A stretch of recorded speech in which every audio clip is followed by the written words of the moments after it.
Vous êtes-vous déjà demandé pourquoi, soudainement, vous ressentez une attraction irrésistible pour quelqu'un? Parfois, cette connexion semble magique, inexplicable. Mais si je vous disais que ce n'est ni de la chance, ni un hasard, mais quelque chose de bien plus profond, quelque chose que vous n'aviez jamais imaginé? Et si cette attraction révélait plus sur vous que sur la personne en face de vous? Imaginez que l'amour ne soit pas seulement une émotion, mais une fenêtre sur votre inconscient, un miroir qui reflète des parties de vous-même que vous avez encore cachées. Saviez-vous que l'amour a une logique invisible, qui va bien au-delà de l'apparence, du charme ou de la personnalité? Les attractions intenses peuvent être votre inconscient qui essaie de réveiller quelque chose dont vous avez besoin pour évoluer. Et si tout ce que vous avez vécu dans vos relations jusqu'à présent avait une raison, quelque chose de profond et transformateur qui attendait d'être compris? Restez avec moi, car je vais vous montrer comment comprendre cette force invisible de l'amour peut changer votre vie, votre manière de vous connecter aux autres, et surtout, la façon dont vous vous percevez. Vous êtes-vous déjà demandé pourquoi certaines personnes se connectent avec vous de manière aussi profonde, comme s'il y avait une force invisible qui vous attirait l'un vers l'autre? Il est facile de croire que cette connexion se base simplement sur l'apparence, le charme ou la personnalité de la personne. Mais en réalité, la vérité est bien plus complexe que cela, et il ne s'agit pas de quelque chose de superficiel. Carl Jung, l'un des plus grands penseurs de la psychologie, nous propose une vision fascinante de l'amour, et cette vision pourrait bien changer tout ce que vous croyez sur les connexions émotionnelles. Jung disait que l'amour ne se produit pas par hasard. En fait, il résulte de quelque chose de beaucoup plus profond et structuré en nous, quelque chose que nous ne percevons même pas souvent. Il ne s'agit pas d'un simple accident ou d'une passion soudaine qui surgit de nulle part. L'amour est en réalité une réponse à des forces invisibles qui viennent des profondeurs de notre psyché, c'est-à-dire de notre inconscient. Cette sensation de trouver la personne idéale, cette connexion instantanée, n'est pas aussi spontanée qu'elle en a l'air. En réalité, c'est la manifestation de quelque chose de bien plus profond qui est déjà en nous, peut-être depuis des années. Ce que Jung nous apprend, c'est que nous portons tous en nous des images ou des archétypes. Ce sont des fragments de qui nous sommes, de qui nous avons été ou de qui nous aimerions être. Ces archétypes ne disparaissent pas lorsqu'ils sont ignorés. Ils restent cachés dans notre inconscient, attendant d'être reconnus et vécus. Et souvent, ces archétypes se reflètent chez d'autres personnes. Cela signifie que l'attirance que nous ressentons pour quelqu'un peut, en réalité, être notre inconscient qui reconnaît une partie de nous-mêmes chez l'autre. Lorsque nous rencontrons quelqu'un qui semble combler un vide en nous, il est possible que nous ne soyons pas tombés amoureux de la personne en elle-même, mais de l'image que nous projetons sur elle, une image qui nous relie à quelque chose qui est perdu ou caché en nous. Cela peut sembler déroutant, n'est-ce pas? Mais réfléchissez à une situation. Imaginez une personne qui a toujours été très réservée, peut-être par peur de se montrer émotionnellement vulnérable. Puis, elle rencontre quelqu'un qui est totalement à l'opposé, extraverti, spontané, plein de vie. Elle se sent immédiatement attirée par cette personne. Ce n'est pas seulement une admiration superficielle, c'est quelque chose de plus profond. La vérité, c'est que cette attirance provient d'une partie d'elle-même qu'elle a réprimée au fil des années, quelque chose qui était là, mais qui n'a jamais été exprimé. Ce que l'autre personne représente, c'est en réalité ce qu'elle-même n'a jamais pu vivre. L'amour, dans ce cas, ne porte pas sur la personne en elle-même, mais sur ce qu'elle représente, ce qu'elle réveille en elle. Maintenant, pensez au contraire. Quelqu'un peut tomber amoureux de vous non pas à cause de ce que vous êtes extérieurement, mais parce que vous représentez quelque chose dont cette personne a besoin pour grandir ou se compléter. Peut-être que vous êtes la personne en qui elle trouve la confiance qu'elle lui manque, ou la liberté qu'elle n'a pas encore pu s'autoriser.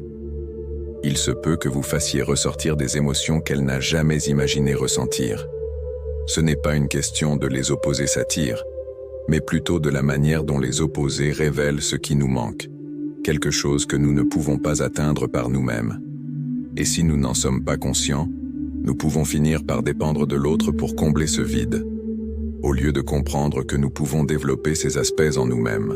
Le problème survient lorsque les gens commencent à voir l'autre non pas pour ce qu'il est réellement, mais comme une idéalisation, une projection. Avez-vous déjà remarqué comment, au début d'une relation, tout semble parfait? Comme si c'était magique, une connexion inexplicable. Cela se produit parce que, la plupart du temps, l'autre sert de miroir à notre propre psyché. Le problème est qu'au fil du temps, cette projection commence à s'effondrer. À mesure que vous commencez à voir les défauts de l'autre, ses imperfections et son humanité, le fantasme commence à se briser. Et c'est à ce moment-là que l'amour devient compliqué.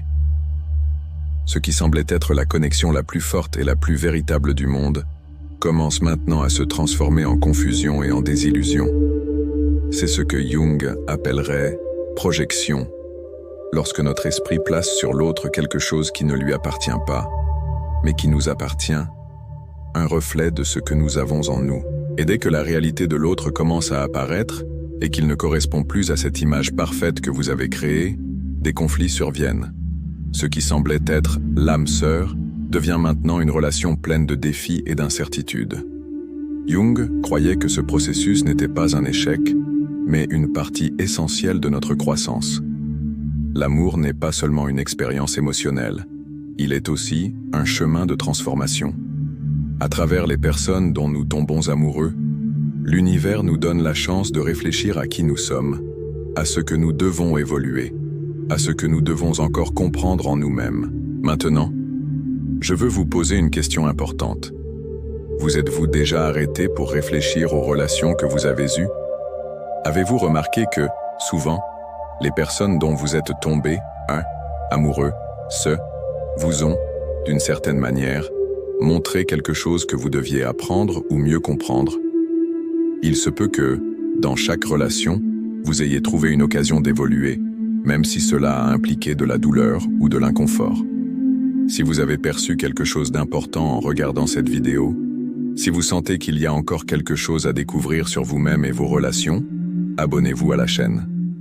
Ici, nous parlons de ces sujets profonds, de psychologie et de la façon de comprendre les forces invisibles qui façonnent nos vies. Ne manquez pas cette chance de continuer à vous développer. Rejoignez-nous dans ce voyage d'autodécouverte. Abonnez-vous maintenant. Ce que Jung nous enseigne, c'est que l'amour n'est pas simplement une question de trouver quelqu'un de parfait. Ce n'est pas une question de trouver un partenaire idéalisé ou une personne qui viendra combler chaque vide en vous. Le véritable amour, c'est se retrouver soi-même, se comprendre et devenir entier. Souvent, nous tombons amoureux de quelqu'un parce que cette personne nous rappelle quelque chose de perdu ou réprimé en nous, quelque chose que nous devons trouver pour devenir complet. L'amour alors devient un miroir, reflétant les parties de nous-mêmes que nous devons reconnaître. Les personnes dont nous tombons amoureux ne sont pas aléatoires. Elles sont bien souvent des catalyseurs pour notre croissance. Certaines nous aident à découvrir une partie de nous que nous avons laissée endormie, d'autres nous montrent ce que nous devons changer ou accepter.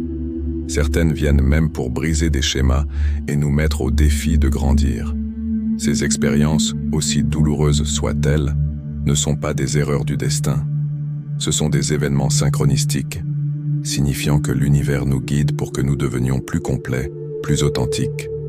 L'amour, dans ce sens, est un voyage qui ne se termine jamais, car il y a toujours quelque chose de nouveau à apprendre sur nous-mêmes. Avez-vous déjà réfléchi au fait que les relations que vous avez ne sont pas seulement à propos des autres, mais aussi à propos de vous-même?